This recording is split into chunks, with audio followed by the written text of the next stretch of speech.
Welcome to my class Mishra ji की पाठशाला। आइए आज बायोलॉजी का एक दूसरे टॉपिक पर बात करते हैं जो है रिस्पिरेशन यानी कि श्वसन तंत्र। तो श्वसन तंत्र के बारे में हम लोग आज बात करते हैं।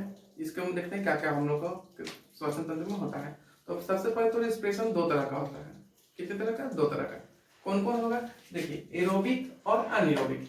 कौन कौन? एरोबिक और अनएरोबिक। तो एरोबिक में और अनएरोबिक में डिफरेंसेस क्या क्या है? कौन एरोबिक कहाँ पे होगा, अनएरोबिक कहाँ पे होगा, ये सब चीजों को हम लोग जानेंगे। सबसे पहले तो जो एरोबिक होता है ये होता है प्रेजेंस ऑफ ऑक्सीजन में।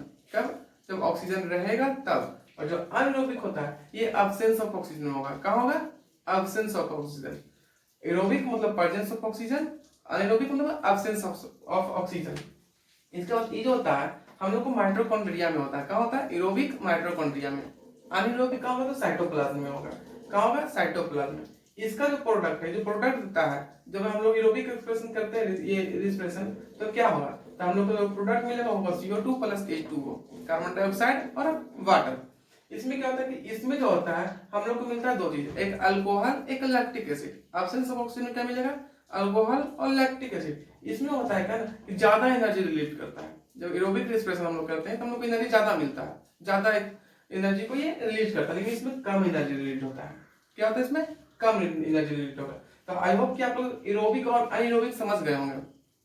अब आगे बात करते हैं क्या ना, ह्यूमन जो रिस्पिरेटरी सिस्टम होता है, क्योंकि हम लोगों का रिस्पिरेटरी सिस्टम है तो किस तरह का होता है? आप लोग सिर्फ इतना ही जानते हो कि नाक से श्वास लेते हैं, लंग्स में जाता है, कहानी खत्म। नहीं, बहुत सारा ऑर्गन हम लोग का वर्क करता है। क्या क्या वर्क करता है देखिए। सबसे पहले जो हम लोग लेते हैं नेस्ट्रल से करते हैं। नेस्ट्रल क्या होता है? ये वाला भाग, बीच का जो भाग होता है ना नाक के बीच, इसको नेस्ट्रल बोलते हैं। यहाँ से स्टार्ट होता है, इसके बाद आता है नोजल पासेस में, इसकी जस्ट अंदर की भाग, इस तरह का पोर्शन ये होता है नोजल पासेस। नोजल पास के बाद कहां जाएगा? तो नोजल कैविटी। इसके ऊपर जो नाक हम लोग पूरा नाक है ना, उसको बोलते हैं नोजल कैविटी। नोजल कैविटी में देखिए तीन ऑर्गन वर्क करते हैं। नाक में ही ऑक्सीजन हम लोग यहाँ पे तीन ऑर्गन वर्क किया, एक नेस्ट्रल वर्क किया, नोजल पासेस वर्क किया और नोजल कैविटी वर्क किया। लेकिन एयर है कहाँ पे? जब अभी ब्रेथ किए, सांस लिए, और कहाँ पे है? नाक में ही है, अंदर नहीं गया लंग्स तक। इस पर क्या है तो फेरिंक्स में जाएगा। फेरिंक्स जस्ट नाक के अंदरी वाली भाग को बोलते हैं। फेरिंक्स के बाद लैरिंक्स आता है। लैरिंक्स के बाद क्या होता है? तो ट्रेंचिया होता है। ट्रेंचिया के बाद ब्रोंची। ब्रोंची के बाद लंग्स में जाता है। क्या समझे? ब्रोंची के बाद लंग्स में जाएगा। और लंग्स के बाद क्या खत्म आता है? नहीं, लंग्स के बाद भी इसका प्रोसेस और जारी रहता है। लंग्स के बाद कहाँ जाएगा? तो ब्रोंचिलियस में जाएगा। ब्रोंचिलियस के बाद अल्वोलर सेक जाता है। अल्वोलर सेक के बाद हम लोग का ब्लड कैपिलरीज जो होता है उसमें हम लोग का ये ऑक्सीजन जो लिए ब्रेथ किए चला गया ब्लड कैपिलरीज में। और ब्लड में जाने के बाद ये हमारे होल बॉडी में, पूरे बॉडी में जाता है। तो एक्चुअली हम लोग करते क्या है? तो हम लोग जो रिस्पिरेशन होता है इसमें हम लोग गैसेस को एक्सचेंज करते हैं। क्या करते हैं? गैसेस को एक्सचेंज करते हैं। लेते हैं ऑक्सीजन, छोड़ते हैं कार्बन डाइऑक्साइड, तो गैसेस एक्सचेंज हुआ ना। अब इसको समझेंगे कि कहाँ पे क्या एक्सचेंज होता है। सबसे पहले तो इसका मैकेनिज्म जान लेते हैं। मैकेनिज्म क्या क्या होता है? तो मैकेनिज्म दो तरह का होता है, एक होता है इनहेलेशन, एक होता है एक्सहेलेशन। एक लेना छोड़ना। आप रेस्पिरेटरी में, रेस्पिरेटरी सिस्टम में आप क्या करते हो? एक ही दो काम तो करते हो, सांस को लिए सांस को छोड़ दिए, ये तो ना करते हैं। इसका मैकेनिज्म होता है इनहेलेशन और एक्सहेलेशन। इनहेलेशन में क्या करते हैं? ऑक्सीजन को लेते हैं। और एक्सहेलेशन में क्या करते हैं? ये कार्बन डाइऑक्साइड को छोड़ते हैं। वापस फिर से करेंगे, ऑक्सीजन लेंगे, कार्बन डाइऑक्साइड छोड़ेंगे। ये प्रोसेस लगातार चलते रहता है। और जिस टाइम आपको ये प्रोसेस रुक गया, मतलब कि तुम निकल लिए, कोई किन्हीं भी व्यक्ति का अगर ये प्रोसेस रुक गया, इनहेलेशन और एक्सहेलेशन, मतलब वो आदमी क्या हो गया? निकल लिया। अब यहाँ पे समझते हैं क्या हम लोग कि ये जो होता है मैकेनिज्म जो था, यहाँ पे ब्लड में कैसे कार्बन डाइऑक्साइड बन गया।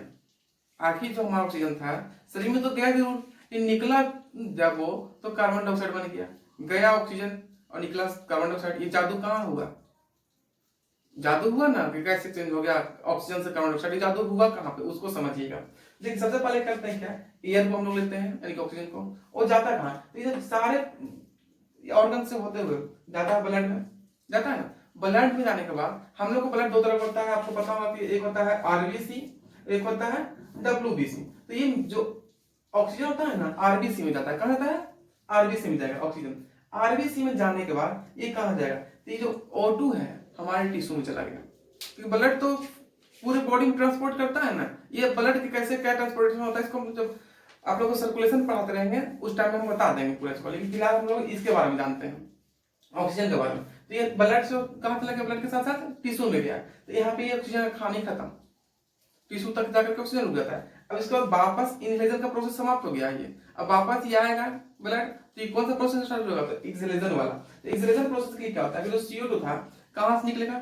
टिश्यू से निकलेगा, है ना। अगर टिश्यू में O2 तो टिश्यू से CO2 निकलेगा। CO2 निकलेगा कहाँ जाएगा? तो CO2 हमारे ब्लड में जाएगा। टिश्यू से निकला, ब्लड में गया। ब्लड में जाने के बाद कहाँ जाएगा? तो ब्लड में डिजॉल्व हो जाएगा, यानी कि ब्लड में जो CO2 आया ना वो पूरे ब्लड में मिल गया। और मिलने के बाद कहाँ जाएगा? तो ब्लड वेसल्स। ब्लड वेसल्स कब? जो नस होता है हम लोग का नस, ये इस नस में चला गया। और नस में जाने के बाद ये एल्वेलर सेक में जाता है। जो CO2 वाला ब्लड था ना, एल्वेलर सेक में गया।